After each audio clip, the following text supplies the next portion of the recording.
नई सोच, सही दिशा की प्रस्तुति। आज धन त्रयोदशी है, धनतेरस है। आज के दिन लोग धन की, सोने चांदी के सिक्कों की पूजा करते हैं, उनको दमकाने का, चमकाने का प्रयास करते हैं, उन्हें दूध से धोते हैं और इस प्रकार धनतेरस मनाई जाती है। गत कल, गए कल वाक बारस थी। लोक भाषा के अंदर उसे वाग बारस बना दिया गया है। हकीकत में वो वाग बारस नहीं है, वाक बारस है। वाक का अर्थ है वाणी, जिह्वा, भाषा, यानी कि सरस्वती। वाक बारस का मतलब होता है सरस्वती की बारस और धनतेरस का मतलब होता है धन धान्य की तेरस। फिर है काली चतुर्दशी, वो अंधेरे पक्ष का आखिरी दिन है और वो है दैविक साधनाओं का समय। उस समय में तंत्र प्रयोग सुंदर तरीके से किए जा सकते हैं और वे साधनाएं सार्थक की जा सकती है। वर्ष में काली चौदस ऐसी एक ही बार आती है जब स्वाति नक्षत्र के थोड़े पहले वो प्रारंभ होती है और अमावस्या के दिन भगवान महावीर का निर्वाण हुआ था, इसीलिए जैन परंपरा दीपावली मनाती है। अमावस्या के दिन ही कृष्ण ने नरकासुर का वध किया था, इसीलिए भी दिवाली मनाई जाती है। उसी प्रकार भगवान रामचंद्र जी अयोध्या लौटे थे अमावस्या के दिन और लोगों ने दिए जलाए थे, उसलिए भी दीपावली मनाई जाती है। भारत के बाहर भी कई सारे देशों के अंदर दीपावली का पर्व मनाया जाता है। धीरे धीरे दीपावली धन की पूजा, मिठाइयों को आरोगने के लिए और पटाखों को फोड़ने के लिए ही सीमित हो गई। दीपावली का वास्तविक महत्व कम हो गया, उसकी समझदारी कम हो गई। तो पहली बात, वाग बारस नहीं वाक बारस है, वो सरस्वती की बारस है, वो सरस्वती के पूजन का दिन है। इसका मतलब स्पष्ट हुआ कि पहले आपको सरस्वती की पूजा करनी है, इसके बाद में दूसरे दिन धनतेरस आएगी और उस दिन आपको लक्ष्मी का पूजन करना है। पहले धन नहीं, पहले ज्ञान, पहले लक्ष्मी नहीं, पहले सरस्वती। सरस्वती की पूजा के बाद में लक्ष्मी की पूजा के लिए आप आगे बढ़ सकते हैं। आपने देखा दीपावली को प्रज्ञा और प्रकाश का पर्व कहा जाता है, धन और संपत्ति का पर्व नहीं कहा जाता। प्रज्ञा के साथ में भी धन का सीधा कोई संबंध नहीं है और प्रकाश के साथ में भी धन का सीधा कोई संबंध नहीं है। और जहां तक दियों को जलाने का, दियों को प्रकट करने का संबंध है, दीपक के साथ जलती हुई लौ के साथ में प्रज्ञा का संबंध है और जलती हुई लौ के साथ दीपक के साथ में प्रकाश का भी संबंध है। दीपक प्रकाशित होता है, ये अलग अलग प्रकार की छोटी बड़ी लाइटें, ये हैलोजन, ये एलईडी, ये सब चीजें तो अभी आई।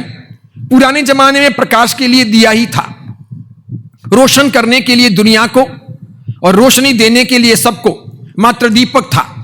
प्रज्ञा और प्रकाश का पर्व कहा जाता है दीपावली। दीपक के साथ इसका सीधा संबंध है। दीपक ज्ञान का प्रतीक है और यह ज्ञान से संबंध रखता है। प्रज्ञा का मतलब होता है बुद्धि, प्रज्ञा का मतलब होता है समझदारी, प्रज्ञा का मतलब होता है इंसान की अपनी सोच, अपनी विचारधारा। प्रज्ञा का मतलब होता है मेधा शक्ति, उसका अपना ब्रेन। तो ज्ञान का प्रतीक है दीपक, प्रज्ञा के साथ में उसका सीधा संबंध है।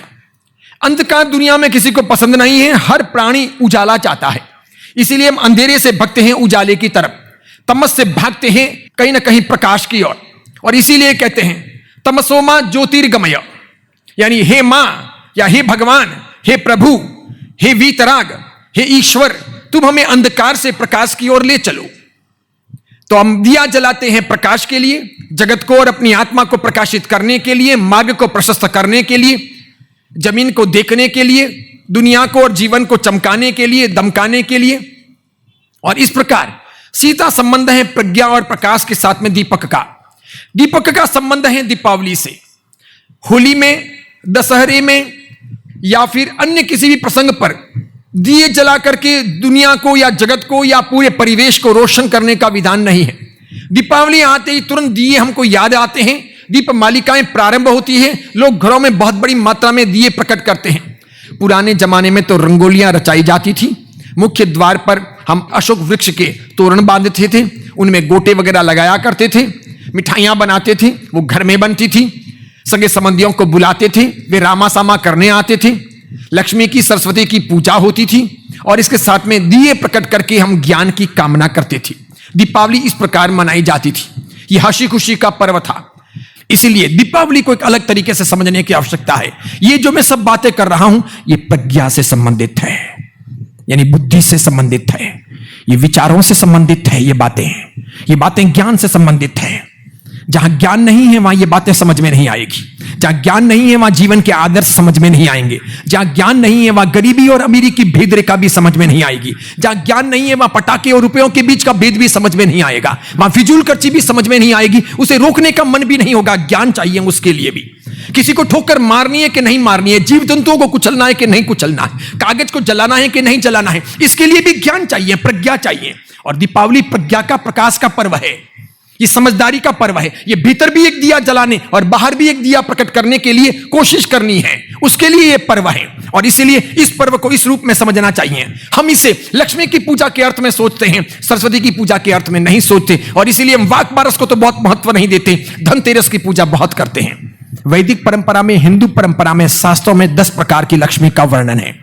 कहीं कहीं 8 प्रकार की लक्ष्मी का वर्णन है। जो दुनिया में चलते हैं वो करेंसी, बस उसी को आप लक्ष्मी समझते हो। या तो सोना या चांदी या रुपए या डॉलर या यूरो यानी कि या पाउंड, ये जो भी दुनिया में करेंसी के तौर पर चलते हैं उसी मुद्रा को आप लक्ष्मी समझते हो। वैदिक परंपरा ऐसा नहीं कहती। जैन परंपरा की बातें तो मैं कह चुका।